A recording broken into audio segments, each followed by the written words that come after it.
Hare Krishna, welcome you all in the class. तो जैसा आप सब जानते हैं, हमने की बहुत ही इंपॉर्टेंट बुक जीव गोस्वामी की भक्ति संदर्भ पढ़ रहे हैं, राइट। सो हमने जो फर्स्ट क्लास की थी उसमें काफी जल्दी जल्दी हुआ था। काफी लोगों ने काफी क्वेश्चंस पूछे कि माता जी थोड़ा ये नहीं समझ में आया, नहीं मैं, तो हम उसको रिवाइज करके फिर हम नेक्स्ट टॉपिक लेंगे, ठीक है। तो ये इंट्रोडक्शन क्लास है, इसको थोड़ा सा आराम से समझिए। ये सब भक्ति रसामी सिंधु में आपने पढ़ा हुआ है, ठीक है। आइए शुरू करने से पहले प्रार्थना कर लेते हैं। नमः ओम विष्णु पादाय कृष्ण प्रेष्ठाय भूतले श्रीमते भक्ति वेदांत स्वामी नामिने नमस्ते सारस्वती देवी गौरवाणी प्रचारिणे निर्विशेष शून्यवादी पाश्चात्य देशिका। जय श्री कृष्ण चैतन्य प्रभु नित्यानंद श्री अद्वैत गदाधर शिवसति गौर भक्तवृंद। Hare Krishna Krishna Krishna Hare Hare, Hare Ram Ram Ram Hare. Hare Krishna. Hare Krishna Yamuna, how are you? Hare Krishna माता जी। फाइन। ओके, हरे कृष्ण पानी माता जी, विष्णुदास प्रभु जी, सभी का स्वागत है क्लास पर। तो थोड़ा सा सुनते हैं इसको आराम से, तो फिर एक बार रिकैप करते हैं। तो रिकैप करने के बाद हम फिर वापस आए। तो देखिए, जो जीव गोस्वामी है उन्होंने आ, संदर्भ लिखे हैं, है ना। तो अब ये प्रश्न होता है कि भक्ति के बारे में तो रूप गोस्वामी ने, सनातन गोस्वामी ने और गोपाल भट्ट गोस्वामी, है ना, और रघुनाथ भट्ट, रघुनाथ दास, हमने बहुत अच्छे से लिखा है। तो जीव गोस्वामी ने ये इतना लंबा सब फिर क्यों लिखा? इसका रीजन ये है कि जैसे रूप गोस्वामी, आपको पता है कि जीव गोस्वामी इनको असिस्ट करते थे, है ना, असिस्टेंस के रूप में भी इनके पास रहे हैं, और साथ में भतीजे तो थे ही। लेकिन जीव गोस्वामी को ये ग्रंथ लिखने की इसलिए जरूरत पड़ी कि उन्होंने कहा कि जो भक्ति का उन्होंने उपदेश दिया, है ना, या जो भक्ति के बारे में बताया, वो क्रमबद्ध रूप से नहीं था। कहीं चीजें इधर उधर हो गई थी। तो उसको कलयुग के लोगों की मंद बुद्धि जो है उसके माध्यम से एक्सप्लेन करने के लिए उन्होंने एक सिस्टमैटिक पूरा अंडरस्टैंडिंग भक्ति के बारे में दिया। उन्हीं के सिद्धांतों को वापस रिपीट किया, ऐसा नहीं कुछ उन्होंने ऐड किया। लेकिन हम देखते हैं कि जब ये संदर्भों को हम पढ़ेंगे, है ना, स्पेशली प्रीति संदर्भ उनका लास्ट ग्रंथ था, तो इन संदर्भों को से पढ़ने से हमारा संबंध, अभिधेय और प्रयोजन ज्ञान का जो नॉलेज है वो बहुत ज्यादा क्लियर हो जाए। तो 6 संदर्भ लिखे थे, मैंने बताया था। उसमें से हम एक संदर्भ पढ़ रहे हैं, भक्ति संदर्भ, है ना। तो इस संदर्भ को पढ़कर हमको ये समझ में आएगा कि शुद्ध भक्ति क्या होती है ना, और जीव जो है वो शुद्ध भक्ति के लिए बना हो, जिससे संबंध ज्ञान क्लियर होगा। फिर अभिधेय जो हम कर रहे हैं, भजन क्रिया कर रहे हैं, वो मिक्स्ड कर रहे हैं, शुद्ध कर रहे हैं, या और कुछ कर रहे हैं। तो और कुछ कर रहे हैं तो कैसे, हम उनके क्या क्या गंतव्य, तो ये पूरी एक्सप्लेनेशन जो है, वैसे तो ऋषिपाद रूप गोस्वामी ने भक्ति रसामृत सिंधु में दिया, लेकिन भक्ति रसामृत सिंधु में भी जैसे कुछ चीजें अगर नहीं समझ में आए तो उसको और अच्छे और क्रमबद्ध रूप से उन्होंने इन संदर्भों में एक्सप्लेन किया है। तो इन संदर्भों से पता चलता है कि जीव गोस्वामी कितने विद्वत्तापूर्ण जो है उनकी पर्सनैलिटी थी, बहुत विद्वान थे, है ना। और भगवान के शुद्ध भक्त भी थे, और इतने हम्बल थे कि उनके बारे में अब उन्होंने इतने कार्य किए, सभी आचार्यों के लिए इतने कार्य किए, वृंदावन के लिए, मंदिरों के लिए भी इतने कार्य किए, लेकिन उनके अपने बारे में बहुत कम नॉलेज है। तो ये थी हम्बलनेस, है। सो आइए पढ़ते हैं भक्ति संदर्भ। यस। तो हमने सबसे पहले भक्ति संदर्भ में देखा था श्री भक्ति रसामृत सिंधु का 1.1.11 शुद्ध भक्ति की डेफिनेशन, है ना। तो हम जानते हैं शुद्ध भक्ति की डेफिनेशन क्या है। अन्य अभिलाषिता शून्य, ज्ञान कर्मादि अनावृतम, अनुकूलेन कृष्णानुशीलनम भक्ति उत्तम। तो हमने एक्सप्लेन किया था, आप लोग भी जानते हैं कि कोई भी डेफिनेशन उसके उसके दो भाग होते हैं। एक होता है परिभाषा सूत्र, और एक होता है जो तटस्थ लक्षण होते हैं, है ना। तो प्राइमरी एंड सेकेंडरी इंग्लिश में कहते हैं। तो शुद्ध भक्ति का मतलब क्या होता है कि इसमें जो भक्ति होती है वो स्वरूप लक्षण क्या है, अनुकूलेन कृष्णानुशीलनम भक्ति उत्तम। जब भक्ति अनुकूलेन कृष्णानुशीलनम होती है तो उसको उत्तम कहते हैं, शुद्ध भक्ति कहते हैं, है ना। तो भाई, तो और इसके साथ क्या होता है, इसके साथ हमने देखा था अन्य अभिलाषिता शून्य भी होना चाहिए, और वो ज्ञान और कर्मों से अनावृत होना चाहिए, तटस्थ लक्षण, है ना। तो तटस्थ लक्षण मतलब तो ये होना ही चाहिए। और तटस्थ लक्षण के साथ स्वरूप लक्षण में क्या हमने देखा था, आगे चलिए स्लाइड्स के, तो आगे ऐसा बनता चला जाएगा। हाँ, तो एक होता है प्राइमरी कैरेक्टरिस्टिक और दूसरा है सेकेंडरी कैरेक्टरिस्टिक। प्राइमरी में देखिएगा तो अगर हम प्राइमरी यानी तटस्थ लक्षण को रिमूव कर दें, हरि बोल, हाँ, तटस्थ लक्षण को यदि हम रिमूव कर दें तो क्या हो जाएगा, उत्तम भक्ति ही नहीं रहेगी। यानी अनुकूलेन कृष्णानुशीलनम इज वेरी इंपॉर्टेंट, लेकिन साथ साथ सेकेंडरी भी इंपॉर्टेंट है ना। क्योंकि क्या होता है जब हम तटस्थ लक्षण अगर रिमूव कर देंगे, तो जैसे क्या है, हमने देखा कि हर योगा में भक्ति योगा सुपीरियर है भगवान तक पहुंचने के लिए, तो उसकी वो सुप्रीमेसी निकल जाएगी। ठीक है, जैसे तटस्थ लक्षण बहुत होने चाहिए कि अन्य अभिलाषिता शून्य हो, ज्ञान कर्मादि, है ना। तो वो हम लोगों ने काफी डिटेल में चर्चा की थी और पहले भी चर्चा की है, इसलिए आगे चलेंगे। तो हम देख रहे हैं ये डेफिनेशन के हिसाब से, अन्य अभिलाषिता शून्य, ज्ञान कर्मादि नावृतम, आनुकूलेन कृष्णानुशीलनम भक्ति उत्तम। ठीक है ना, ये लक्षण आ गया। तो हमने ये भी देखा था भाई कृष्णा वर्ड क्यों यूज किया है, नरसिंह, विष्णु और भी बराम और ये सब अवतार को क्यों नहीं मेंशन किया है। तो हम जानते हैं क्योंकि कृष्णा जो है वो सुप्रीम पर्सनैलिटी ऑफ गॉड है ना, कृष्णा। तो कृष्ण से में कृष्ण का मतलब क्या होता है, बाकी सब इंक्लूडेड है, कोई भी रिमूव नहीं हुआ। जैसे कि गुरु पदाश्रय is a limb of bhakti, है ना, though it is not direct service to Krishna, समझ ना। तो कृष्ण कहने से सभी अवतार इसमें सम्मिलित होते हैं, क्योंकि भगवान जो है वो सर्वकारण है। ठीक है, आगे चलते हैं। उसके बाद हमने देखा था जो अनुशीलनम तट अभी स्वरूप लक्षण है, उसमें दो चीजें होती है। अनुशीलन में क्रिया भी होता है और भाव भी। तो भाई कौन सा इंपॉर्टेंट है, तो क्रिया का मतलब क्या होता है, जब हम अपने action using mind body and word without any spiritual emotions, मतलब अभी हमें भगवान के लिए बहुत भाव नहीं है, लेकिन हम क्रिया रूप में एक्सेप्ट कर लिए हैं ज्ञान के द्वारा कि हमें भगवान के लिए कुछ सेवा करनी चाहिए, उस स्टेज को कहते हैं साधना भक्ति, है ना। हम चैंटिंग करना शुरू कर देते हैं, है ना। हम जो है वो एकादशी व्रत रखते हैं, जैसे आदि एकादशी है ना, इंदिरा एकादशी। हम व्रत रखते हैं भगवान के लिए, चैंटिंग करते हैं, अपराधों से बचते हैं, प्रचार करते हैं भगवान के लिए, तरह तरह की चीजें बनाते हैं, विग्रह सेवा करते हैं। तो ये सब करने से हमारा जो भक्ति है वो चेष्टा रूप में है। क्लियर हो रहा है यमुना, समझ में आ रही है बात? ओके। और भाव रूप में क्या होता है, अभी इमोशंस जुड़ जाएंगे, है ना, इमोशन जुड़ जाते हैं, तो ये थोड़ा उच्च अवस्था होती है। Indicate continued action using mind body and words, generally refer to devotional service in bhav and प्रेम भक्ति स्टेज। जनरली हमें कहाँ तक जाना है, प्रेम और भक्ति के स्टेज तक जाना। ठीक है, आगे चल। तो देखिए मैंने बताया था ना कि क्यों नहीं नरसिंहा और राम इंक्लूडेड है, why only Krishna and Sheela. तो ये इसकी आंसर मिल गया है। नेक्स्ट, हम लोगों ने काफी चर्चा भी की थी पिछली क्लास में। तो अनुकूलन होना चाहिए, ये हमने देखा था। फेवरेबल होना चाहिए, मतलब फेवरेबल का मतलब क्रिया और चेष्टा भाव, सॉरी, चेष्टा और भाव दोनों रूप में अनुकूलन होना चाहिए।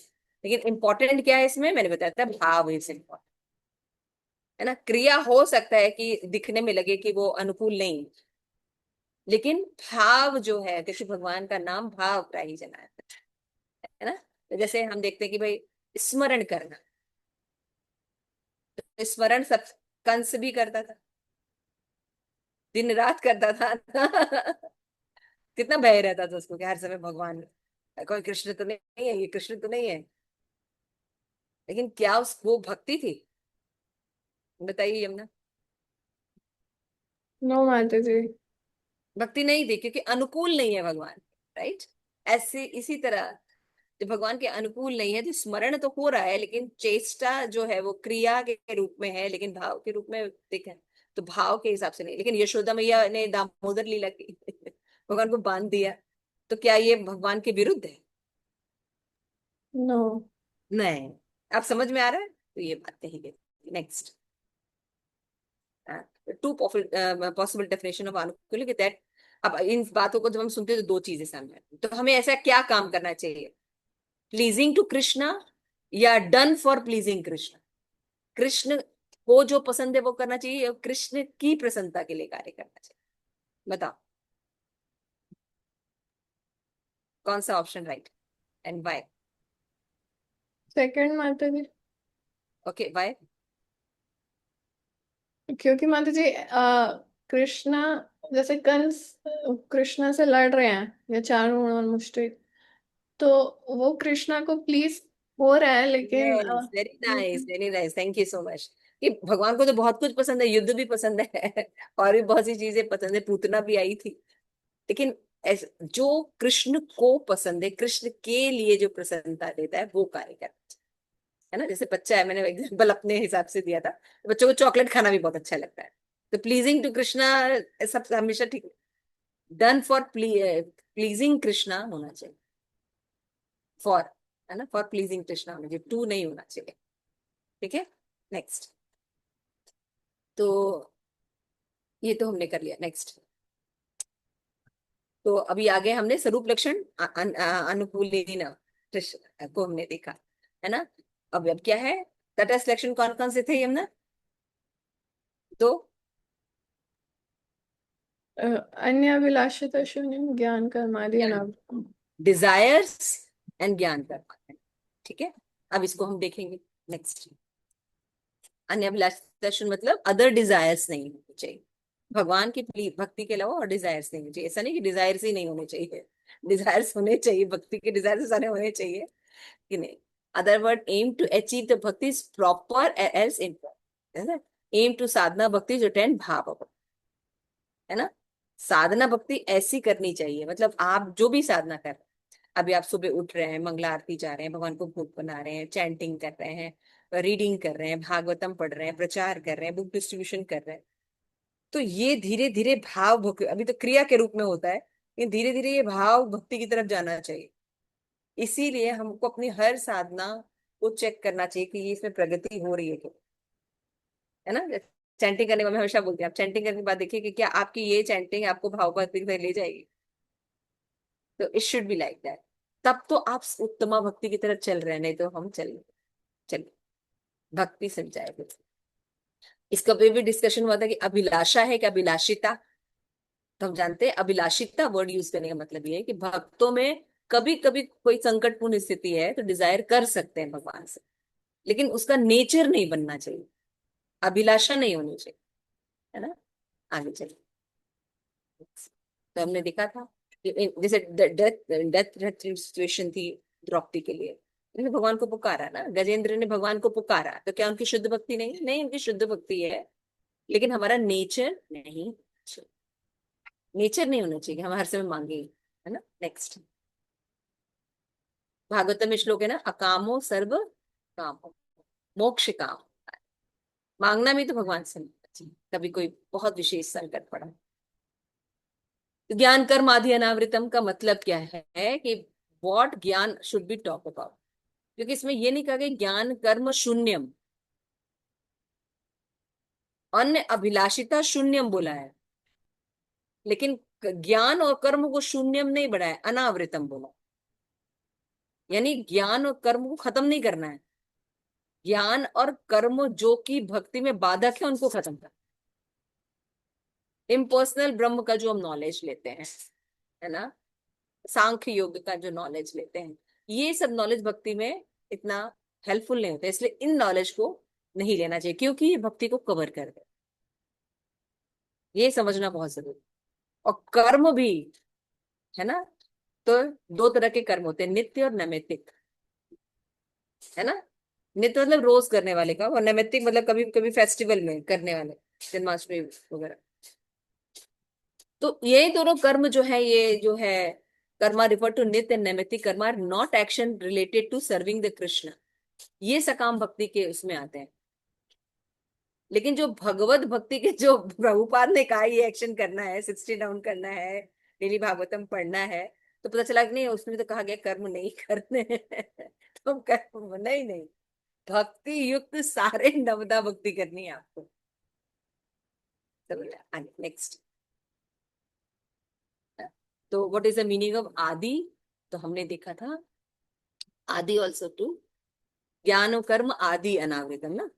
तो कर्म एक तो हो गया कर्म योग सीधे, लेकिन आदि में क्या क्या आता है? सांख्य योग, पतंजलि योग, ये सब जो षड दर्शन है, ये दर्शन जो है ये नहीं, इसको इसका कोई वैल्यू नहीं, क्योंकि ये भक्ति को आवृत करे।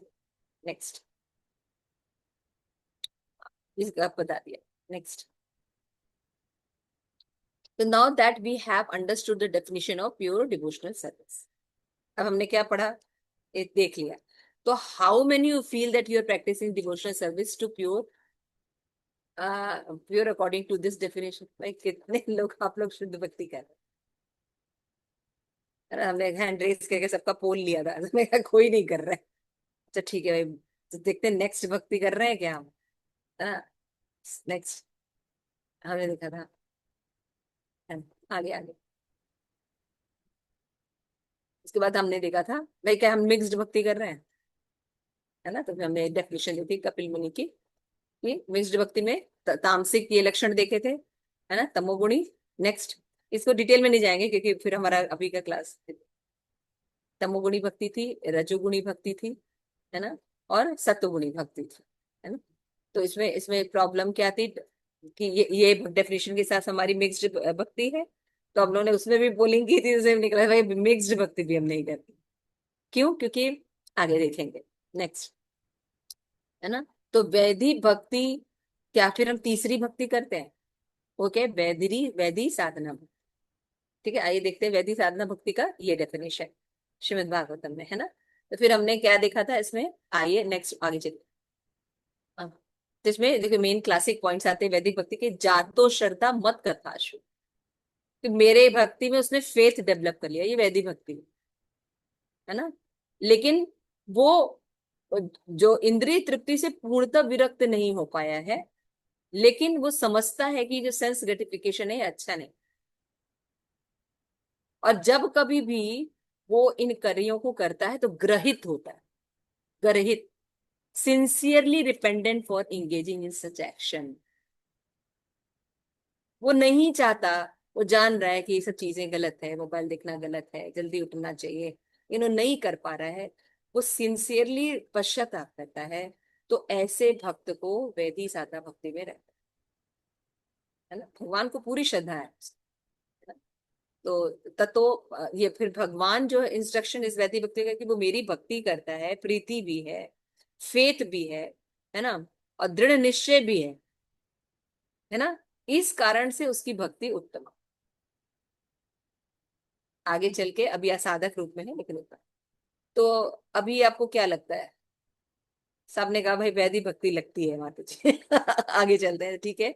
यानी ये डिसाइड हो गया कि हम शुद्ध भक्त तो नहीं है, हम मिक्स्ड भक्त तो नहीं है, लेकिन हम वैदिक साधना भक्ति के कहीं रेंज में आ रहे हैं। आइए देखते हैं नेक्स्ट।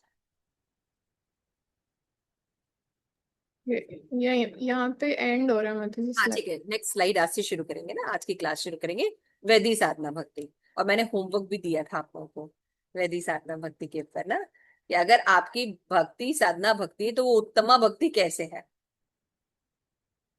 चलिए आइए देखते हैं, बहुत ही इंटरेस्टिंग पॉइंट है, देखिए ये सब जानना कितना जरूरी है, राइट? ये पॉइंट्स सुनने से हमारी भक्ति का पिक्चर क्लियर हो जा रहा है, तो हमें इम्प्लीमेंट करने में इजी होता है। तो हरे कृष्णा। तो आपका इसके आगे हम शुरू करते हैं आज की क्लास, ठीक है ना? तो ये क्लियर हो गया वैदिक भक्ति से। तो आइए हम देखते हैं आज के वैदिक भक्ति से। तो हमने देखा कि which aspect of definition are you not able to follow, है ना? तो देख सकते हैं, हमने रिवाइज कर देते, if you practice is not pure service then you practising mixed devotion. ये हमने देखा कि अगर हम शुद्ध भक्ति नहीं कर रहे तो कम से कम हम मिश्रित भक्ति कर रहे हैं। फिर हम देखते भाई हम मिश्रित भक्ति भी नहीं कर रहे हैं। नेक्स्ट, हम मिश्रित भक्ति भी नहीं कर रहे हैं, क्यों? क्योंकि ये जो डेफिनेशन है, क्या डेफिनेशन है, कपिल मुनि अपने माता को बताते हैं 329:8 में श्रीमद् भागवत में, अभिसंधानो यो हिंसा, है ना, कि इसमें क्या करता है व्यक्ति, अभिसंधान करके उसका लक्ष्य होता है। क्या लक्ष्य होता है? उसका लक्ष्य होता है द एंग्री पर्सन, वो एंग्री होता है, कंपैशन नहीं होता उसके अंदर, है ना, लेकिन वो भगवान की भक्ति कर रहा है, लेकिन उसका लक्ष्य वायलेंस, प्राइड और हेट्रेड होता है। आप देखते होंगे ना, ऐसे बहुत से भक्त हैं, लेकिन हिंसा करना, अभिमान करना, घृणा फैलाना, ये उनका लक्ष्य होता है, तो ये लोग तामसिक भक्त होते हैं। तो कई बार हम, बहुत से लोगों ने पूछा कि माता जी भाई हम भी भक्ति करते तो कभी कभी घृणा आता है ना, तामसिक, तो क्या हमारी भक्ति मिक्स्ड भक्ति है? नहीं, मिक्स्ड भक्ति तब होगी जब यही लक्ष्य होगा। लेकिन वैदिक भक्ति में लक्ष्य नहीं होता है, चीजें आ रही हैं लेकिन उसके प्रति डिपेंडेंट की क्वालिटी रहती है। यहाँ डिपेंडेंट नहीं करता है वो व्यक्ति, उसको जस्टिफाई करता है ना। जैसे मुस्लिम धर्म में क्या करते हैं, आतंकवाद को जस्टिफाई करते हैं, धर्म के नाम पर करना, है ना, मर्डर कर देना, रेप करना, तो ये कितनी ब्रूटली करते हैं। तो ये लोग तामसिक होते हैं। नेक्स्ट, तो ये भक्ति हमारी नहीं है, क्योंकि हम प्रभुपाद की कृपा से कम मिक्स्ड भक्ति से निकल गए हैं। फिर जब वैद्य राजसिक भक्ति हमने देखा था कि वो भक्ति तो करता है, भगवान की भक्ति, लेकिन उसके अंदर ना बहुत से गोल्स होते हैं मटेरियल, ताकि वो पूजा लाभ प्रतिष्ठा मिल जाए, है ना। तो ऐसी भक्ति का जो लक्ष्य लेके चलते हैं, जिनकी उत्तमा भक्ति लक्ष्य नहीं होती। देखिए उत्तमा भक्ति होना कितना जरूरी है, उसका नॉलेज होना चाहिए। लेकिन ज्यादातर अगर आप देखेंगे ग्राउंड एरिया में जाएंगे तो आपको क्या दिखाई देता है, ग्राउंड एरिया पे यही भक्ति चल रही है, रजस तमस भक्ति। शुद्ध भक्ति शायद ही प्रभुपाद के अलावा किसी ने डिस्कस किया है। भाई कितने फॉर्चुनेट हैं हम कि हम लोग इस गुरु शिष्य परंपरा श्री प्रभुपाद के मूवमेंट से जुड़े हैं, है ना। तो राजसिक भक्ति जो होती है उसमें यही लक्ष्य होता है, हमें कैसे फेम मिल जाए, यश मिल जाए, है ना। तो ये होती है राजसिक भक्ति। नेक्स्ट, और तामसिक भक्ति में क्या होता है, भगवान की भक्ति करता है, सॉरी सात्विक भक्ति जो होती है, ये सात्विक भक्ति है, उसकी डेफिनेशन है।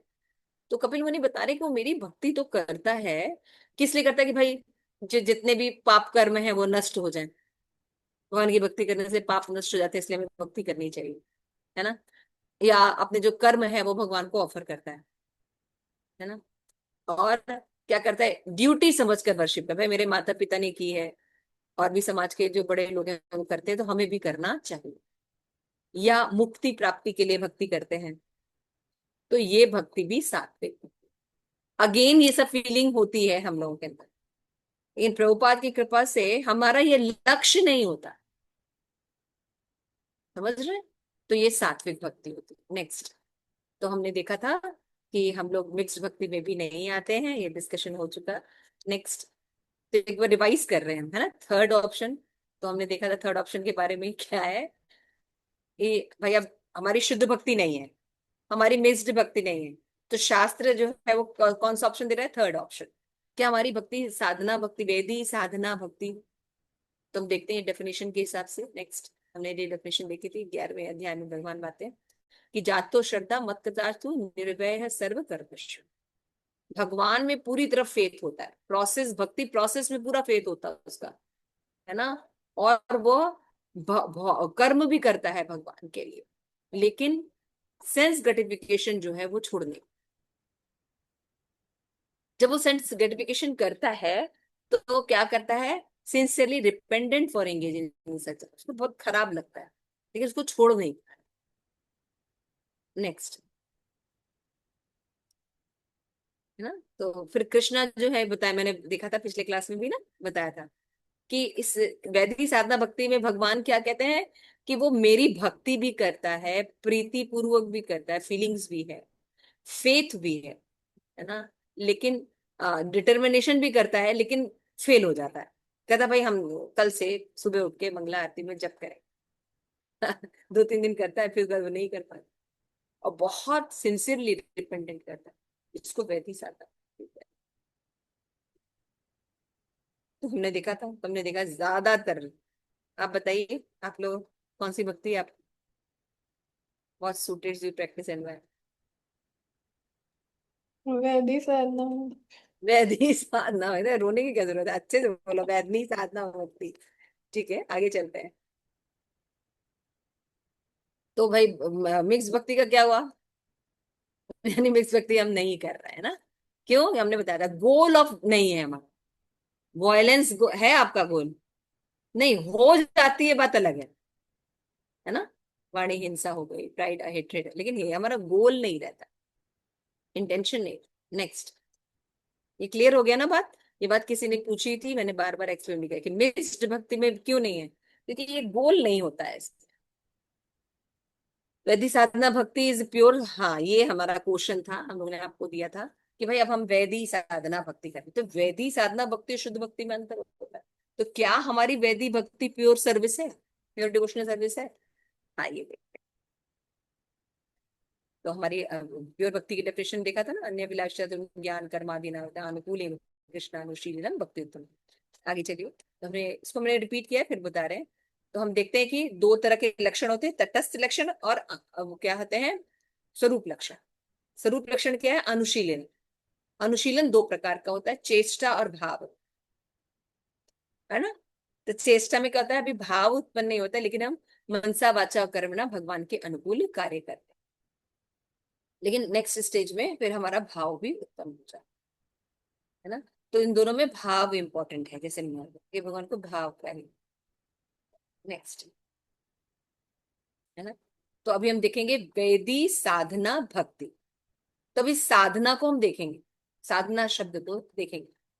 तो साधि मीन्स वर्ड रूट और अटेंड और एकम्प्लिश, और अना means Sadhana, means of attend. तो साध्य मतलब क्या होता है, जिसको अचीव करना है। और न का मतलब क्या होता है, साधन, साधन, साधन वर्ड है ना। तो साध न, दो शब्द हुआ। तो साध का मतलब क्या होता है, भाई जिसको अटेंड करना है, लक्ष्य। और किस विधि से हम उनको अटेंड करेंगे, ये न है। तो इसका मतलब क्या हुआ कि साधना में तीन चीजें हों, साध्य, साधक और सिद्ध, है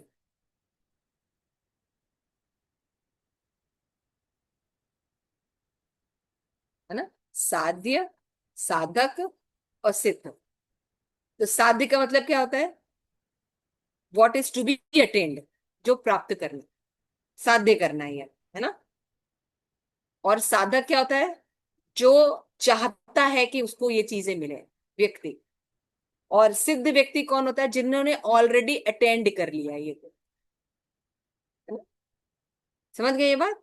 यानी साधना में क्या क्या चीजें आई, स, स, बताइए यमुना। साधना शब्द में तीन चीजें आ गए, हम्म। साध्या, साध्य, साधक और साधक सिद्ध, और सिद्ध। है ना। तो साध्य मतलब गोल हो गया, है हम्म। ना। साधक मतलब उसको अचीव करने वाला व्यक्ति, जी। जो स्ट्राइव कर रहा है। और सिद्ध मतलब वो लोग जिन्होंने वो गोल ऑलरेडी अचीव कर लिया। तो ये तीनों लोग साधन में, साधना शब्द में आते हैं।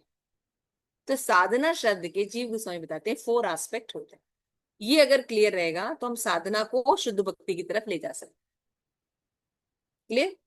तो सबसे पहले होता है साधना में कि संकल्प होता है, दूसरा होता है एकाग्रता होती है, फिर होता है भाव, फिर उसका होता है कृपा। ठीक है, आइए इनको एक एक करके समझते हैं।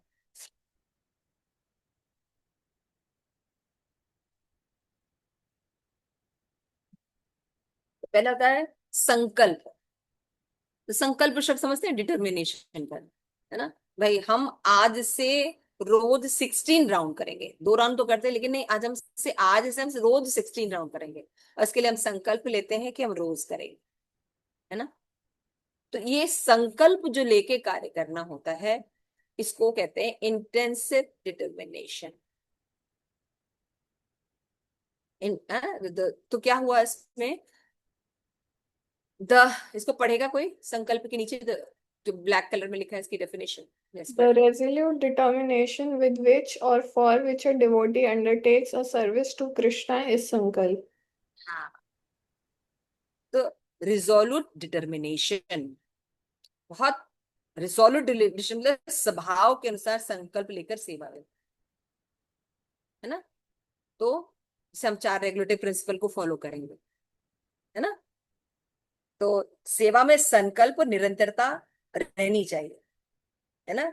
और भक्ति के, यानी भक्तों का संग भी रहना चाहिए, जिन भक्तों ने संकल्प किया, कर रहे हैं, उनके भक्ति, उनके संग में रहने से हमें भी बल मिलता है ना। क्लियर हो रहा है।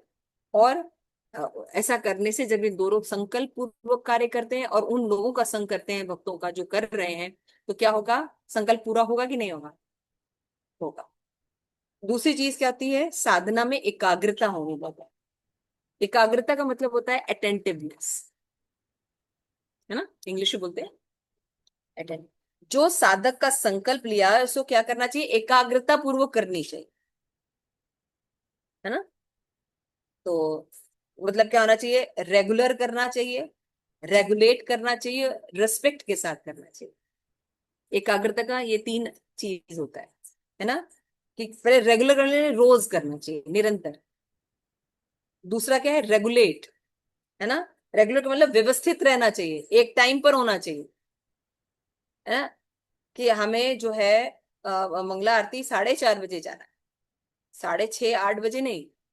तो जो एकाग्रता है उसमें क्या होना चाहिए, 3 आवर होना चाहिए, रेगुलर होनी चाहिए, है ना, रोज होनी चाहिए, निरंतरता, नियमित। रेगुलेट यानी व्यवस्थित होना चाहिए। रिस्पेक्ट का मतलब आदर पूर्वक होना चाहिए, है ना। बाकी जो हम एक्शन करते हैं भौतिक जगत के, उसमें रिस्पेक्ट हर एक्शन में नहीं आता है, लेकिन भक्ति में सारी चीजें, क्योंकि भगवान के लिए है, इसलिए इसमें रिस्पेक्ट होना चाहिए। चैंटिंग करना, बुक रीडिंग करना, मंदिर जाना, भगवान के लिए सेवा करना, है ना, प्रचार करना, इसके प्रति क्या होना चाहिए, मैकेनिकल नहीं होना चाहिए, है ना। भगवान के, तो भगवान उनके तदिये के साथ आदर भाव भगवान के समान होना चाहिए, क्योंकि दोनों में डिफरेंस नहीं। ठीक है। तो ये हो गया एकाग्रता, इसको कहते हैं एकाग्रता। हम वर्ड तो यूज करते हैं, लेकिन पता नहीं होता ना, उसको एक्सप्लेन किया जाए। उसके बाद आता है हमारा भाव। भाव से हमने 3 एस्पेक्ट पढ़े थे, संकल्प, एकाग्रता, भाव। भाव का मतलब होता है इमोशन, इट इज जनरल, यानी भगवान की सेवा में सामान्य भाव, अर्थात सेवा में संबंध ज्ञान होना चाहिए, प्रेम होना चाहिए, तब हम उत्तम भक्ति को प्राप्त करें। भाव होना चाहिए ना। तो भाव का क्या मतलब होता है, कि संकल्प पूर्वक तो हो ही रहा है, एकाग्रता तो हो ही रहा है, लेकिन संबंध ज्ञान के साथ भक्ति करने से, उसमें जैसे आप चैंटिंग कर रहे हैं और आपको पता है कि आप कृष्ण के हैं, इसलिए हमें चैंटिंग करनी है, तो कितना इंटेंसिफाई होगा ना चैंटिंग। तो उसमें क्या आ जाएगा, हमारा यांत्रिक रूप, मैकेनिकल चीजें नहीं होंगी। रोज जैसे कभी कभी आप देखते होंगे कि हमें बस आदत है, हमने भागवतम पढ़ लिया, हमने ये कर लिया, है ना, मैकेनिकल हो जाता है। तो उसमें भाव अगर रहता है, कैसे भाव आता है, जब हम देखते हैं कि भगवान और भगवान के तदिये में अंतर नहीं, है ना। भगवत बुक की हम वही रिस्पेक्ट करते हैं, भागवत भक्त की हम वही रिस्पेक्ट करते हैं जो भगवान के साथ। इसी को कौन सा कौन सा अधिकारी होता है ये, उत्तम अधिकारी। मध्यम अधिकारी के अंदर ही होता है। कनिष्क अधिकारी केवल डीटीज में ही सब कुछ समझता है, लेकिन वो डीटी से संबंधित भक्तों में, है ना, पैराफिनेलिया में, वो उनको भगवान से संबंधित नहीं देख पाता। लेकिन मध्यम अधिकारी के अंदर ये होता है ना, कि भगवान, भगवान के भक्त, उनकी तबीयत, उनको सबको इक्वल रिस्पेक्ट देता है। समझ में आ रहा है? तो देखिए हमारी भक्ति में भी आप लोग देखते होंगे, हम लोग जब भक्ति करते हैं तो मैकेनिकल हो ही जा, तो उस मैकेनिकल को भाव पूर्वक जोड़ने से, संबंध ज्ञान के साथ जोड़, इसलिए लेक्चर सुनने चाहिए ऐसे। ऐसे लेक्चर सुनने से हमारा भाव जो भगवान की तरफ जगते हैं, तो हमारी भक्ति इंटेंसिफाई हो। क्योंकि ऑलरेडी हम संकल्प, कौन से भक्त की बात करें जो भाव उत्पन्न हो रहा है, जो ऑलरेडी संकल्प पूर्वक एकाग्रता से कर रहा है ना। तो उसके बाद जो आता है वो होता है कृपा। तो ये तो हमारे, हम करते हैं संकल्प, एकाग्रता, भाव, ये तो हमारे द्वारा होता है, लेकिन कृपा भक्तों के द्वारा, धाम के प्रभाव के कारण, और भगवान के द्वारा होता। उस तो इस दशा में क्या होता है, कि ये भक्त जो है, हो सकता है नियम पालन न भी कर रहा हो, मृगारी, है ना, न कुछ भी करता था, लेकिन नारद मुनि की कृपा हो गई, भक्त बन गए। वाल्मीकि मरा मरा, जबकि ही भगवान के भक्त हो गए। तो ऐसे एक तो होता है कि अपने बल से, और एक होते है कृपा से होते हैं, लेकिन ये बहुत रेयर होता है। तो हमें ऊपर की जो 3 चीजें हैं इसको करनी चाहिए, लेकिन साथ में भगवान की कृपा की याचना भी करनी चाहिए, क्योंकि कुछ भी होता है वो किससे होता है, भगवान की कृपा से ही होता है। ठीक है, आगे चलो। अब हम देखेंगे कि वैदिक भक्ति जो है उत्तमा भक्ति कैसे। तो हमने देखा था वैदिक भक्ति में वो क्या था डेफिनेशन, साधना भक्ति। साधना भक्ति पे पहले, तो वैदिक साधना भक्ति। तो हमने अभी क्या पढ़ा, साधना का डेफिनेशन पढ़ा, है ना। आगे चलो, ये तो हमने बताया था अनुशील मंडल। तो साधना भक्ति की डेफिनेशन क्या है भाई।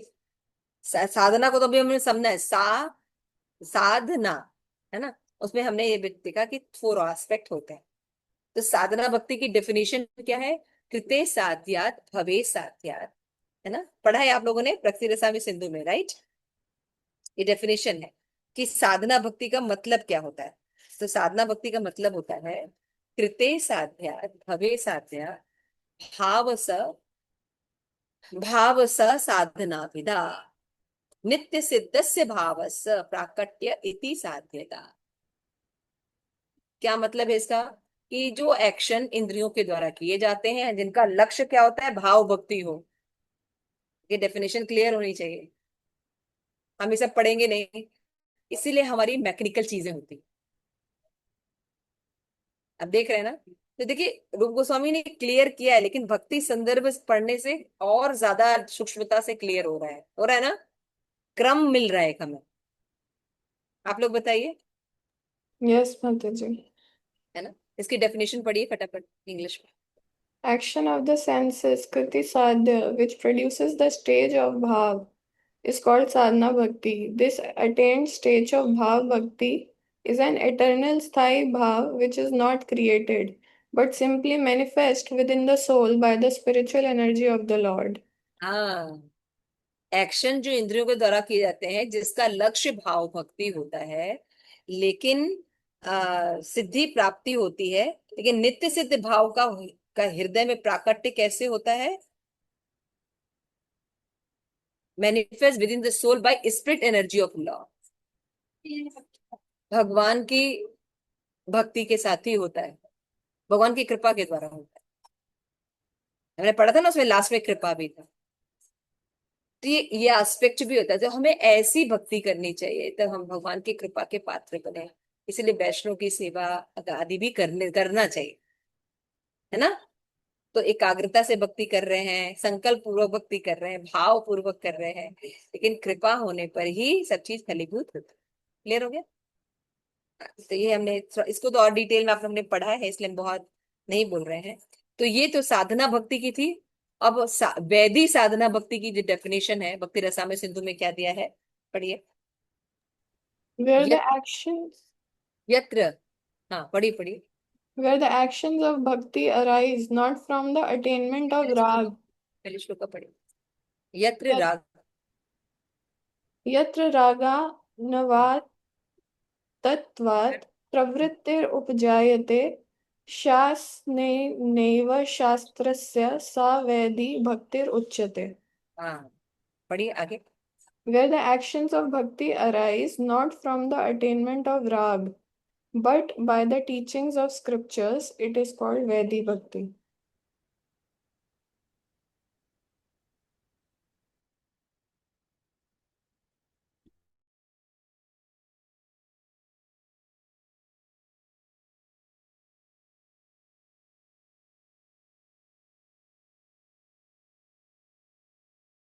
हरे कृष्णा, यस। तो समझ में आया ये साधना भक्ति का है कि where action of bhakti arises not for the attainment of raga but by the teaching of scriptures. शास्त्र के अनुसार व्यक्ति कार्य करता है, गुरु के शासन में व्यक्ति काम कर रहा है। अभी उसके अंदर राग उत्पन्न नहीं हुआ है, लेकिन क्या हमने भक्ति की है, हमने हमने दीक्षा ली है, हमारे गुरु का आदेश है, ये परंपरा से ये उपदेश है, तो उसके शासन भय शास्त्र भय के कारण हम जब कार्य करते हैं तो वो वैदिक भक्ति करते हैं। क्लियर हो रहा है। तो वैदिक भक्ति में रागानुगा भक्ति से अलग होता है ना। साधना भक्ति 2 प्रकार की होती है, वैदिक भक्ति और साधना भक्ति, पढ़ा है ना आपने। तो वैदिक भक्ति में क्या होता है, व्यक्ति के अंदर अभी राग उत्पन्न नहीं हुआ है कि अपने आप करेगा। शासन पर, शास्त्र शासन पर, गुरु शासन के अनुसार वो कार्य करता है, इसको वैदिक भक्ति कहते हैं। नेक्स्ट। तो अब यहाँ पे क्वेश्चन क्या है, how can by Vedic bhakti be pure devotional if I have so many material desire. Question ये, है ना इंपॉर्टेंट क्वेश्चन, कि ठीक है भाई ये लग रहा है कि ये हम कर रहे हैं, कि इंद्रियों से हम कार्य कर रहे हैं, अभी भाव उत्पन्न नहीं है, लग रहा है ना आपको? तो क्वेश्चन ये उठता है कि आप वैदिक भक्ति कर रहे हैं, लेकिन आपके अंदर तो बहुत से मेटीरियल डिजायर्स है ना, काफी मटेरियल डिजायर्स है ना। तो फिर हम भक्त, अब हमने पढ़ा है भक्ति, शुद्ध भक्ति में डेफिनेशन अन्य अभिलाषिता शून्य होना चाहिए, लेकिन भक्ति करते समय तो अन्य अभिलाषाएं बहुत आती हैं, उसी समय प्रकट होती है हमारे अंदर, है ना। तो फिर हमारी भक्ति प्योर भक्ति कैसे है ना, ये समझने वाला विषय है ना। आइए आगे चल।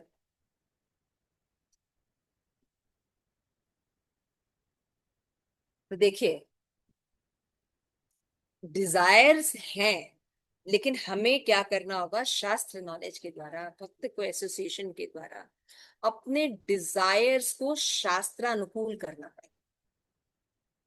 है ना। क्योंकि अभी जो डिजायर्स हैं उनको हमने कभी भी नॉलेज के आधार पर गवर्न नहीं किया है ना, जो भी मन में आता है वैसा करते हैं, या हमें जिस समाज ने सिखाया, माता पिता ने सिखाया वो कर रहे हैं, इंद्रिय तृप्ति है ना, वो करते आए इंद्रिय तृप्ति, तो हम भी इंद्रिय तृप्ति करें।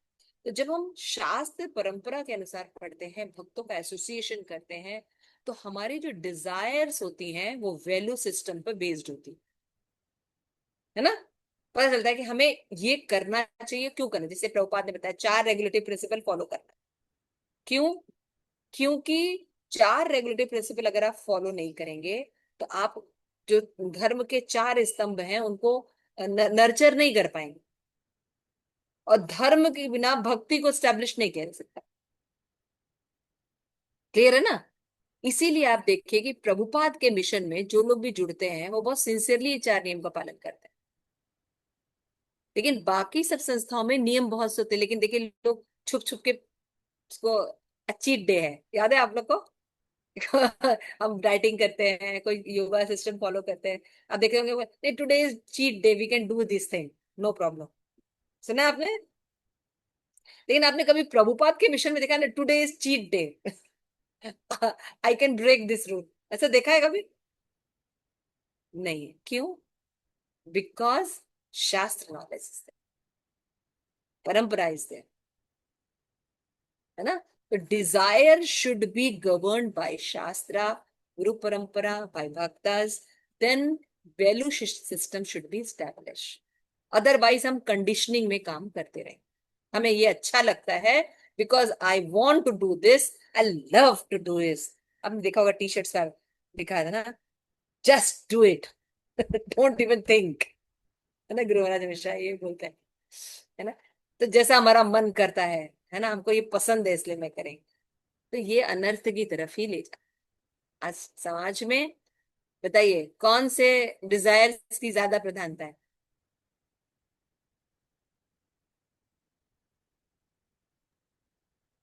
माता जी, सिंफुल डिजायर्स।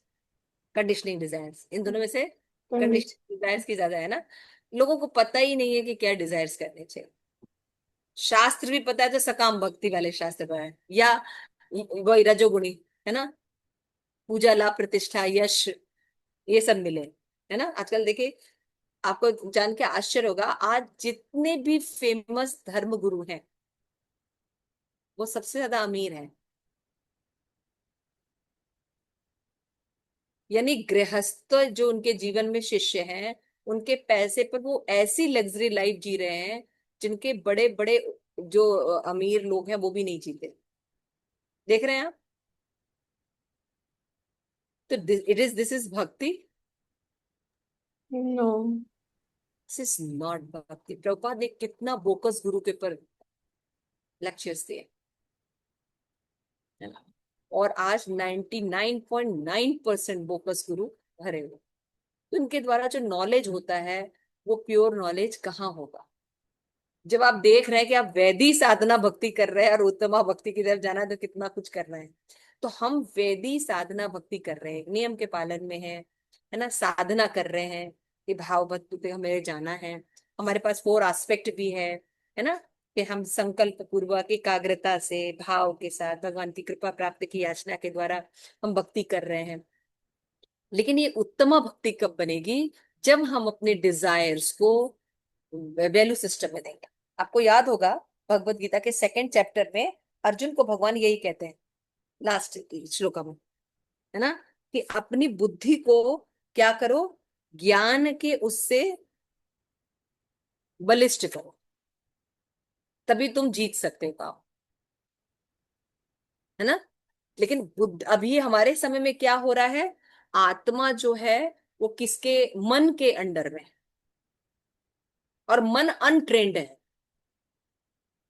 तो बुद्धि, सही बुद्धि नहीं रहने के कारण मन जो है वो बुद्धि को कैप्चर कर लेता है ना, यही चलता है ना हमारे साथ। तो भगवान सजेशन क्या देते हैं, अर्जुन काम पर विजय प्राप्त की जा सकती है ज्ञान के, जब हम आचार्य और जो प्रमाणिक गुरु के शरण ग्रहण करके उनके अकॉर्डिंग आदेशों का पालन करते हैं, शास्त्र ज्ञान लेते हैं, तो अब हमारी डिजायर्स जो है, मन जो है वो बुद्धि के कंट्रोल में रहना चाहिए। हमारा मन कर रहा है लेकिन हमें पता होना चाहिए क्यों नहीं करना है। इसीलिए मैंने जैसे अभी आपको बताया कि शिल प्रभुपाद के मिशन में 4 रेगुलर प्रिंसिपल को लोग फॉलो कर, जो सिंसियर होते हैं, जो भी सिंसियर भक्त आप जिनको कहेंगे, राइट। लेकिन बाकी जगह लोग नहीं कर पाते, उसका रीजन यही होता है क्योंकि हमें रीजंस नहीं बताएगा, शास्त्र ज्ञान नहीं दिया जाता, है ना। तो शास्त्र ज्ञान में हम सही गलत का निर्णय कर कर कार्य करते हैं, अभिलाषा करते हैं, है ना। और कंडीशनिंग स्टेज में हम क्या करते हैं, हमको ये अच्छा लगता है because I like to do it, इससे कोई फर्क नहीं पड़ता कि सही है गलत। आज देखेंगे ये विचारधारा बहुत ज्यादा है, जो जितना ज्यादा गलत वर्ड का यूज करता है उसको फ्रैंकनेस नाम दिया जाता है, जितना अश्लीलता का प्रेजेंट करता है उतना ज्यादा उसको इम्पोर्टेंट किया जाता है। तो ये अनर्थ होते हैं। तो देखिए यहाँ पे कुछ डिजायर्स दिए हैं, हम लिखे हुए हैं, है ना। जैसे अब बताइए, desire to please my spiritual master, ये क्या है? श्रद्धा है, अभिलाषा है कि अनर्थ है? तो ये समझ में आया ना कि ये हमारे जो डिजायर्स हैं ये दो सिस्टम में है। कंडीशनिंग है, इसमें हमने कोई शास्त्र कंट्रोल नहीं दिया है, हमारा स्वभाव है, जो अच्छा लगता है वो करेंगे, हमें नहीं मतलब, भाड़ में जाए समाज है ना, भाड़ में जाए रूल्स रेगुलेशन। तो ये अनर्थ की तरफ चल। लेकिन जो श्रद्धा के साथ होते हैं, वैल्यू सिस्टम के साथ अभिलाषाएं होती हैं, वो हमें उत्तमा भक्ति की तरफ लेती हैं। तो फर्स्ट क्या है, डिजायरिंग स्पिरिचुअल मास्टर क्या है? मतलब जी, श्रद्धा अभिलाषा श्रद्धा है, very nice. A desire for the opposite sex अनर्थ। अनर्थ है ना। फिर अगर नहीं, आज तो एकादशी है, आज मुझे 64 राउंड करना है। What is this? श्रद्धा अभिलाषा आज मन कर हाँ, इस नालायक को तो आज मैं थप्पड़ ही मारूंगा अनर्थ। अनर्थ। इस तरह से हम अपने विचारों को धीरे धीरे चेक करें, और अपने विचारों को हम क्या करें, बुद्धि के द्वारा गवर्न करें, शास्त्र के द्वारा गवर्न करें, भक्तों के बीच में रह के गवर्न करें, तब ये मन के अधीन रहता है। तो देखिए भक्ति में जीव गोस्वामी या सभी आचार्य एक बात कहते हैं, हम भक्ति में आगे हैं, लेकिन अगर हमारा मन परिवर्तित नहीं हो रहा है, भोग से वैराग्य की तरफ नहीं जा रहा है, भगवत भगवत प्रीति की तरफ नहीं जा रहा है, तो फिर वो उत्तमा भक्ति नहीं। अनुकूलेन कृष्णानुषी, क्योंकि भगवत धाम में आप ईर्ष्या नहीं कर सकते, है ना। भगवत धाम में ये सब कुछ भगवान ही को हो ऐसा नहीं है, भगवत धाम में भगवान के लिए ही सब हो। हम अगर इस कॉन्शियसनेस में रहेंगे तो हम भगवत धाम नहीं जा सकते। इसलिए यहाँ रह के भगवान हमें प्योरिफिकेशन का, ठीक है। तो हमारी वैदिक भक्ति हम कर रहे हैं, ये तो पता चल गई कि हमारी प्योर भक्ति नहीं कर रहे हैं, मिक्स्ड भक्ति नहीं कर रहे हैं, हम वैदिक भक्ति कर रहे हैं। तो वैदिक साधना भक्ति, तो वैदिक मतलब क्या होता है, नियम शास्त्र के, मतलब हमें अभी भाव उत्पन्न नहीं हुआ है, हम शास्त्र शासन में, गुरु शासन में भक्ति कर रहे हैं, है ना। लेकिन ये उत्तमा भक्ति क्या कब होगी, जब हम साधन और भक्ति को समझेंगे। साधन में हमने देखा 4 एस्पेक्ट होते हैं, ये 4 एस्पेक्ट होने चाहिए, है ना? क्या क्या? संकल्प, जो चीजें हम नहीं कर पा रहे उसको संकल्प, संकल्प ले हम करेंगे। उसके अंदर फिर एकाग्रता, अटेंटिवनेस आनी चाहिए, और उसको अटेंडेंस के संबंध ज्ञान के साथ जोड़ने से उससे भाव आ जाएगा। और साथ में भगवान की कृपा की याचना कर, प्रेयर्स बोलने चल, है ना? मानस देह गेह जे किछु मोर, हर पिलू तु आपदे, नंद किशोर हरि हरि विफले जन्म गवाई, मनुष्य जन्म पाया, राधा कृष्ण नाम भजिया, जानिया सुनिया बीश। इस तरह से हम देखते हैं कि ये सब चीजें रहती हैं। और भी बहुत से डिजायर्स होते हैं, जैसे कि हम विवाह करेंगे, सन्यासी बने रहे, है ना? मटेरियल मटेरियल व्यक्ति, मटेरियल व्यक्ति जो है अगर विवाह करता है, तो कभी कभी कुछ डिजायर्स जो होती हैं वो मटेरियल लोगों के लिए सही होती हैं, लेकिन सन्यासी के लिए नहीं। जैसे विवाह तो सन्यासियों के लिए वर्जित है, लेकिन जो अभी मटेरियल में है उनके लिए विवाह होना बहुत जरूरी है, ताकि वो नियम में आए। तो इस तरीके से हमें वैल्यू सिस्टम शास्त्र के अनुसार अपने डिजायर्स को जब हम धीरे धीरे कल्टीवेट करेंगे, भक्तों के संग में रहेंगे, तो धीरे धीरे धीरे, इसीलिए हम, वो प्रभुपाद ने बार बार कहा है कि हमें भक्तों के संग में रहना चाहिए, अपने इस्कॉन मंदिरों के आसपास रहना चाहिए, है ना? और वहां जाना चाहिए, मिलना चाहिए, तो इससे क्या होती है? हमें दृढ़ता प्राप्त होती है। तब हम माया से दूर, ठीक है, तब हमारी वैदिक भक्ति जो है उत्तमा भक्ति की ओर जाएगी, है ना? ठीक है। तो ये आज की क्लास थी, थैंक यू सो मच। तो आज हमने इंट्रोडक्शन में थोड़ा पॉइंट देखे, नेक्स्ट हम देखेंगे भक्ति के साथ, भक्ति संदर्भ में आएगी।